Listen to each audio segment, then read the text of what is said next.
जय श्री राम, हर हर महादेव। आइए जानते हैं अनंत चतुर्दशी व्रत कथा के बारे में। पौराणिक कथा के अनुसार किसी नगर में सुमंत नामक ऋषि रहा करते थे। ऋषि की पत्नी दीक्षा ने एक पुत्री को जन्म दिया जिसका नाम सुशीला रखा गया। लेकिन कुछ समय बाद ही सुशीला की मां दीक्षा का देहांत हो गया। अब ऋषि सुमंत ने यह तय किया कि वह अपनी बच्ची के पालन पोषण के लिए दूसरा विवाह करेंगे। कुछ समय बाद ऋषि ने दूसरा विवाह कर लिया, लेकिन ऋषि की जो दूसरी पत्नी थी, स्त्री अत्यंत ही कर्कश स्वभाव की थी। इस तरह समय बीतता गया। कुछ समय बाद सुशीला के विवाह योग्य हो जाने पर ऋषि ने अपनी पुत्री सुशीला का विवाह ऋषि कौंडिल्य के साथ करा दिया। लेकिन सुशीला को ससुराल में भी कोई ज्यादा खास सुख नहीं था।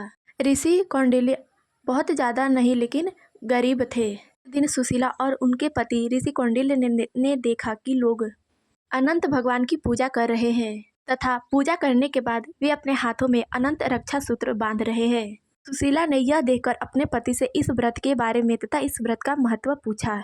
तब ऋषि कौंडिल्य ने इस बारे में संपूर्ण जानकारी सुशीला को बताई। इसके बाद सुशीला ने भी अनंत चतुर्दशी का व्रत करना प्रारंभ कर दिया। सुशीला के दिन अच्छे दिन आने लगे तथा उनके आर्थिक स्थिति में भी सुधार होने लगा।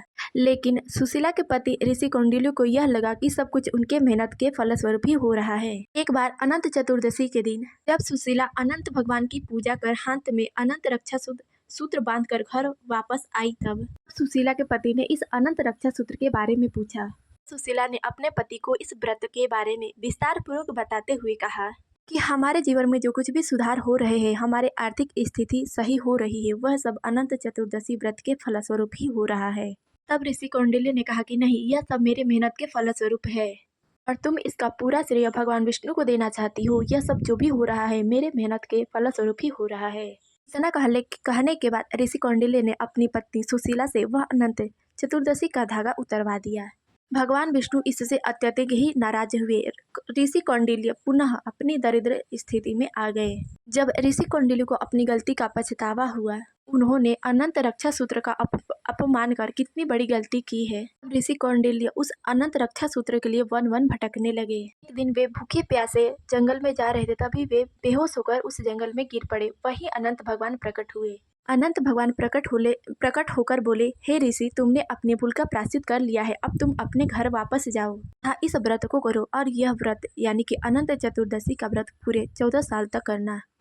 इतना का भगवान अंतर ध्यान हो गए। ऋषि कौंडिल्य वापस घर आए और ठीक उन्होंने वैसा ही किया। इस व्रत के प्रभाव से ऋषि कौंडिल्य का जीवन वापस से सुखमय हो गया तथा उनकी संपत्ति भी वापस आ गई। जो भी दरिद्रता के जीवन थे, जो भी दुखमय जीवन थे, वे सभी सुखमय में परिवर्तित हो गए।